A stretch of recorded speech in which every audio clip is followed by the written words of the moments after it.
নমস্কার বন্ধুরা, welcome to Shampa's kitchen.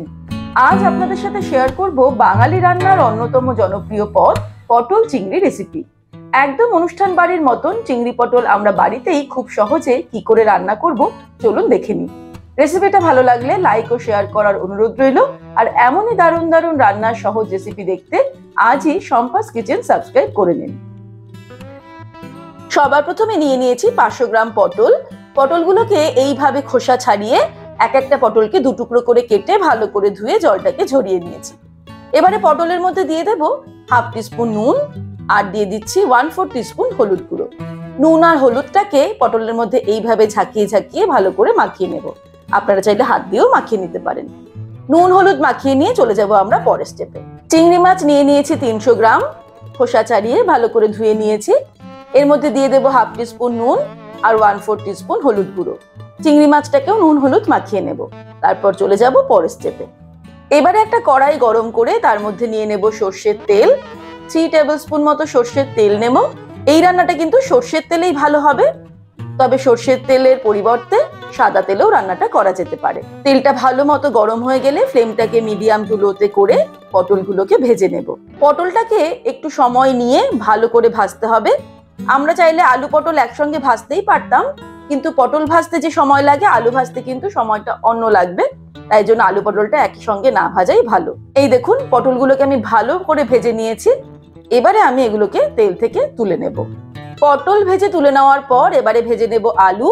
আমি দুটো মাঝারি সাইজের আলু এইভাবে ডুমো ডুমো করে কেটে একইভাবে নুন হলুদ মাখিয়ে নিয়েছি। আলুটাও আমরা ভেজে নেব। আলুগুলো ভালো করে ভেজে নিয়েছি। আলুগুলোকেও কড়াই থেকে তুলে নেব। এবারে আমরা ভেজে নেব চিংড়ি মাছ।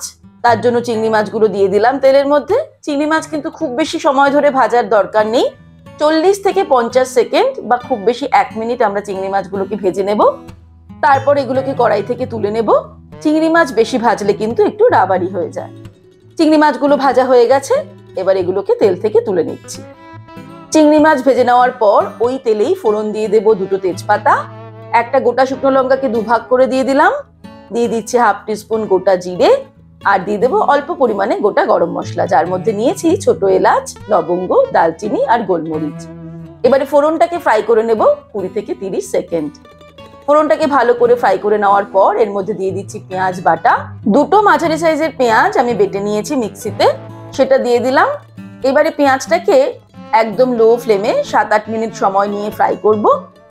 এই রান্নাতে আপনারা পেঁয়াজ কুচিও ব্যবহার করতে পারেন, তবে পেঁয়াজ বাটা ব্যবহার করলে দেখবেন গ্রেভির টেক্সচারটা খুব ভালো হবে। পেঁয়াজটাকে 7-8 মিনিট ফ্রাই করে নিয়েছি। এবারে আমি এর মধ্যে অ্যাড করে দেব আদা আর কাঁচা লঙ্কা বাটা। আদা আর কাঁচা লঙ্কা আমি একসঙ্গে বেটে নিয়েছি, সেখান থেকে 2 টেবিল স্পুন দিয়ে দিলাম। আদা আর কাঁচা লঙ্কা বাটা দেওয়ার পরে আরো 2-3 মিনিট লো ফ্লেমে কষিয়ে নেব। আদা কাঁচা লঙ্কা দেওয়ার পরে কষিয়ে নিলাম। এবারে এর মধ্যে গুঁড়ো মশলা অ্যাড করব।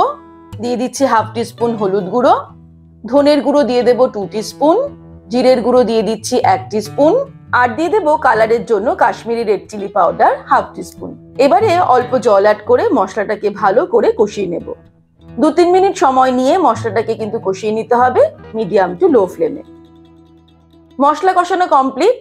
এবারে আমি এর মধ্যে অ্যাড করে দেব টমেটো পেস্ট।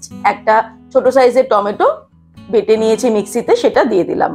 টমেটো পেস্ট দেওয়ার পরেই দিয়ে দেব 1 টিস্পুন নুন আর দিয়ে দিচ্ছি স্বাদটাকে ব্যালেন্স করার জন্য 1 টিস্পুন চিনি। তবে নুন, চিনি আর ঝালের পরিমাণটা কিন্তু নিজেদের স্বাদ অনুসারে অ্যাড করতে হবে। এবারে আবারও মশলাটাকে 3 থেকে 4 মিনিট কষিয়ে নেব লো ফ্লেমে। 3-4 মিনিট কষিয়ে নিতেই মশলা থেকে এরকম তেল ছাড়তে শুরু করবে। তখন আমি ফ্লেমটাকে হাই করে দেব। আরো 1 মিনিট নাড়তে নাড়তে কষিয়ে নেব। এই সময়টা কিন্তু অনবরত নাড়তে হবে, না হলে কিন্তু নিচে লেগে যেতে পারে। 1 মিনিট কষিয়ে নেওয়ার পর এবারে ভেজে রাখা আলু, পটল, চিংড়ি মাছ সবটাই আমি কড়াইয়ের মধ্যে দিয়ে দেব। তারপরে সব মশলার সঙ্গে সবকিছুকে আরো 1 মিনিট নাড়তে নাড়তে হাই ফ্লেমে কষিয়ে নেব। 1 মিনিট সবকিছুকে কষিয়ে নেওয়ার পর এবারে আমি এর মধ্যে জল অ্যাড করে দেব। যে পরিমাণ ঝোল লাগবে সেই পরিমাণ জল অ্যাড করতে হবে। আন্দাজ মতো জল দিয়ে দিলাম।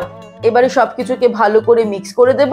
তারপর গ্রেভিটা যেই ফুটতে শুরু করবে ফ্লেমটাকে একদম লোতে করে ঢাকা দিয়ে 10 মিনিট রান্না করব, যাতে আলু আর পটল সমস্তটাই ভালো মতো সিদ্ধ হয়ে যায়। 10 মিনিট পর ফিরে আসছি। 10 মিনিট হয়ে গেছে। এই দেখুন, গ্রেভিটা কিন্তু একদম পারফেক্ট দাঁড়িয়েছে, যেরকমটা আমি চেয়েছিলাম। তবে আপনারা একটু বেশি ঝোল চাইলে আর একটু জল অ্যাড করতে পারেন। এবার আমি একটু দেখে নেবো আলুটা সিদ্ধ হয়েছে কিনা। হ্যাঁ, আলু সিদ্ধ হয়ে গেছে। আর সঙ্গে নুন মিষ্টিটাও একটু চেক করে নেব। নুন মিষ্টিটাও কিন্তু একদম পারফেক্ট হয়েছে।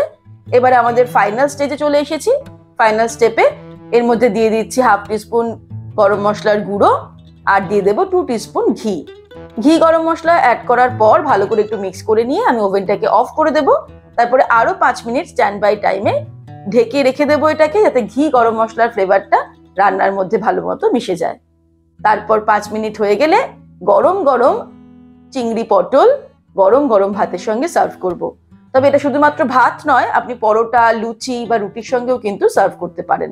ব্যাস তৈরি হয়ে গেল খুব সহজে বাঙালি অনুষ্ঠান বাড়ি স্টাইলে পটল চিংড়ি রেসিপি। এবারে আপনারাও একবার এইভাবে বাড়িতে ট্রাই করে দেখতে পারেন। আশা করি পরিবারের সকলের ভালো লাগবে। রেসিপিটা ভালো লাগলে লাইক ও শেয়ার করার অনুরোধ রইল। আর এমনই দারুণ দারুণ রান্নার সহজ রেসিপি দেখতে আজই সম্পাস কিচেন সাবস্ক্রাইব করে নিন। সুস্থ থাকবেন, ভালো থাকবেন। আমি আবার হাজির হব নতুন নতুন রেসিপির সঙ্গে। নমস্কার।